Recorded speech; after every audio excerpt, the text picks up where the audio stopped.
Assalamualaikum dan selamat sejahtera. Apa khabar murid-murid?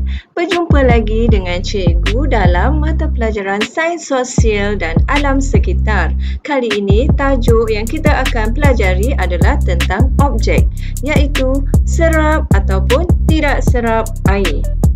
Berikan tumpuan pada pembelajaran kali ini kerana kita akan melakukan aktiviti pengukuhan di akhir pembelajaran ini. Murid-murid bersedia? Jom kita belajar.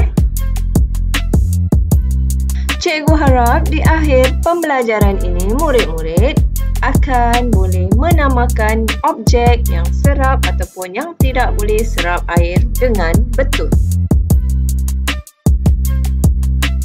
Sebelum itu, mari kita lihat kisah Ups, Saya Tertumpah Air Minuman. Hai kawan-kawan, apa khabar? Ingat lagi tak dengan saya? Nama saya Lutfi. Kawan-kawan lihatlah, saya sedang mengelap meja.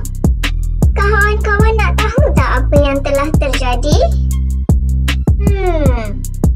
Baiklah, saya akan ceritakan kisah tentang mengapa saya mengelap meja. Begini kisahnya. Saya sedang minum air dan tiba-tiba air tertumpah di atas meja. Ibu saya menyuruh mengambil kain untuk mengelap meja tersebut. Jadi, inilah yang sedang saya lakukan. Air ini berwarna merah. Apabila saya mengelap air ini, tumpukan air semakin berkurangan dan terdapat kesan berwarna merah pada lap ini. Sungguh ajaib kan? Kesan air di atas meja semakin berkurangan dan meja semakin bersih dan kering. Itulah dia tentang kisah Lutfi tertumpah air di atas meja. Jadi murid-murid, apakah yang terjadi sebenarnya? Mengapakah tumpuk air di atas meja semakin berkurangan dan mengapa kain lap tersebut menjadi berwarna merah seperti air yang diminum? Ini adalah salah satu proses sains, iaitu proses yang dipanggil penyerapan. Penyerapan adalah ketika air memasuki sesuatu objek melalui liang-liang pada objek tersebut. Objek yang menyerap air akan menyebabkan air menjadi kurang. Manakala objek yang tidak serap air tidak menyebabkan perubahan paras air untuk kuantiti air tersebut. Tahukah kamu setiap objek mempunyai keupayaan menyerap air yang berbeza? Keupayaan sesuatu objek menyerap air ialah kebolehan objek itu membenarkan air masuk melalui liang-liang objek tersebut. Baik, untuk eksperimen penyerapan air ini, kita perlukan alatan dan bahan seperti berikut. Yang pertama ialah bekas lutsina berisi air. Yang kedua, tisu. Yang ketiga, kertas. Yang keempat, skru. Yang kelima, penyedot minuman. Yang keenam, getah. Dan yang terakhir, tuala muka. Setelah menyediakan alatan dan bahan, mari kita lakukan eksperimen ini. Langkah yang pertama, rendamkan setiap objek ke dalam bekas berisi air satu persatu dalam kiraan 10. Dan langkah yang kedua, keluarkan objek tersebut dan perhatikan sama ada objek menyerap air ataupun tidak. Baik murid-murid, sudah bersedia? Mari lihat eksperimen ini. Untuk langkah yang pertama, kita gunakan objek skru. Masukkan skru dan buat pengiraan 1 hingga 10. 5, 6, 7, 8, 9, 10. Okey, baik. Boleh keluarkan objek tersebut dan perhatikan sama ada skru ini menyerap air ataupun tidak. Kenal pasti sama ada skru mengubah kuantiti air dalam bekas ataupun berat skru berubah disebabkan terdapat kandungan air pada bahagian skru tersebut. Setelah selesai membuat pemerhatian, letakkan skru di sisi. Dan kita akan melakukan eksperimen untuk objek yang lain pula. Objek yang seterusnya adalah getah.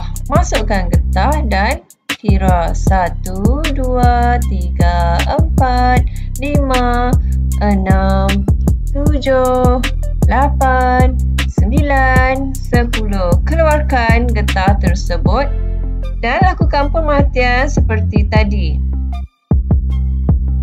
Selesai membuat pemerhatian, letakkan objek di sisi.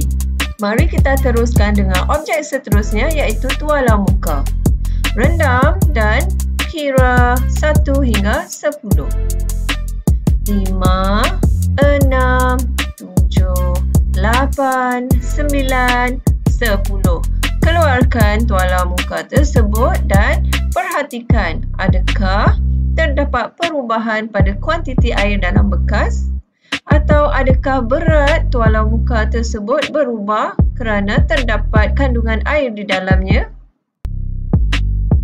Selesai membuat pemerhatian, letakkan objek di sisi. Lihat pula objek seterusnya iaitu penyedut minuman. Rendamkan objek di dalam air dan kira 1 hingga 10.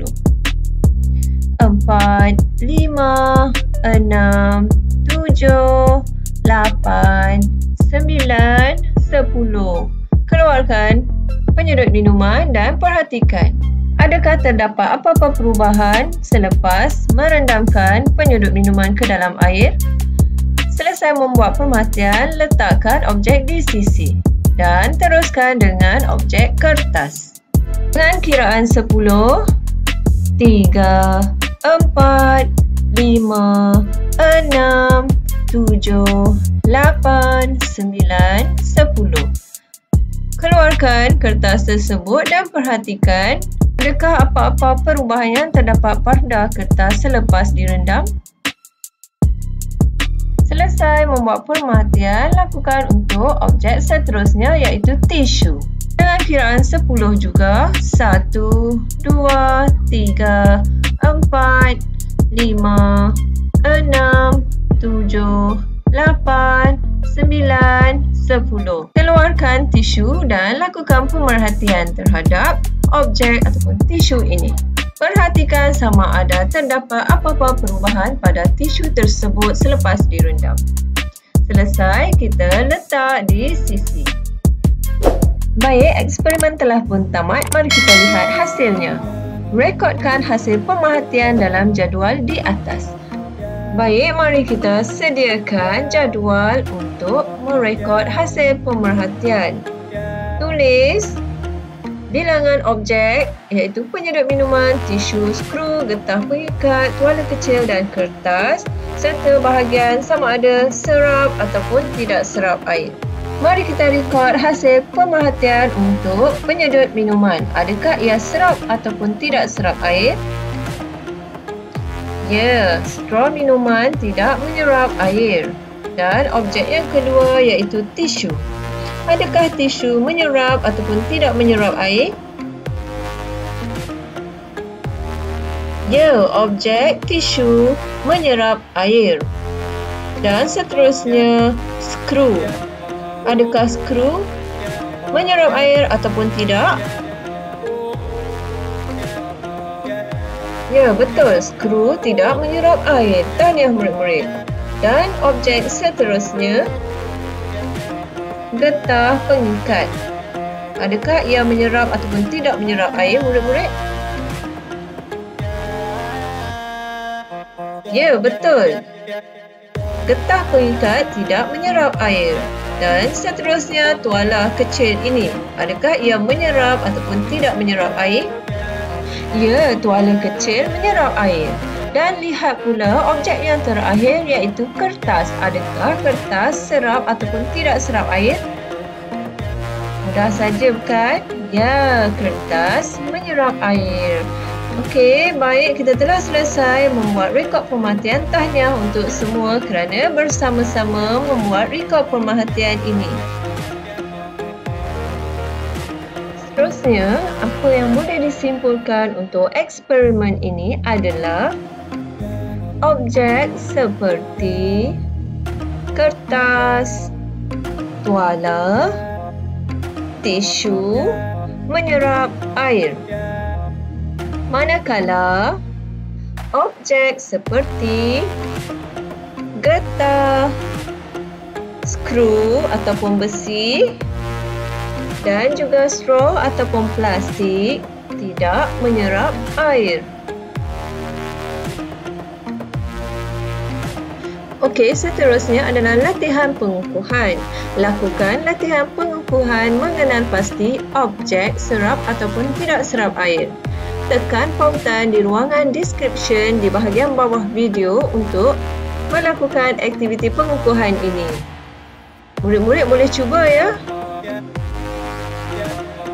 Seterusnya adalah tugasan yang boleh dilakukan di rumah, iaitu lakukan eksperimen serap atau tidak serap air di rumah masing-masing dengan bimbingan dan pemantauan daripada penjaga. Gunakan sekurang-kurangnya 6 jenis objek di persekitaran murid.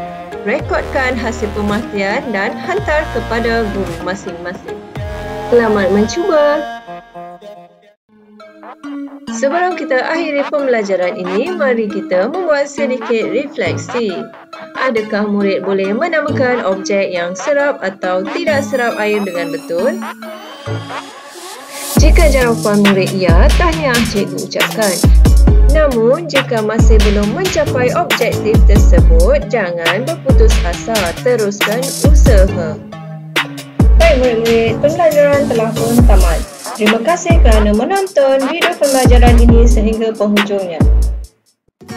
Jangan lupa subscribe channel Ayumas dan tekan butang loceng untuk mendapatkan notifikasi video-video terkini. Like dan share. Boleh juga komen di bawah untuk penambahbaikan pembelajaran yang akan datang. Jumpa lagi. Terima kasih. Assalamualaikum.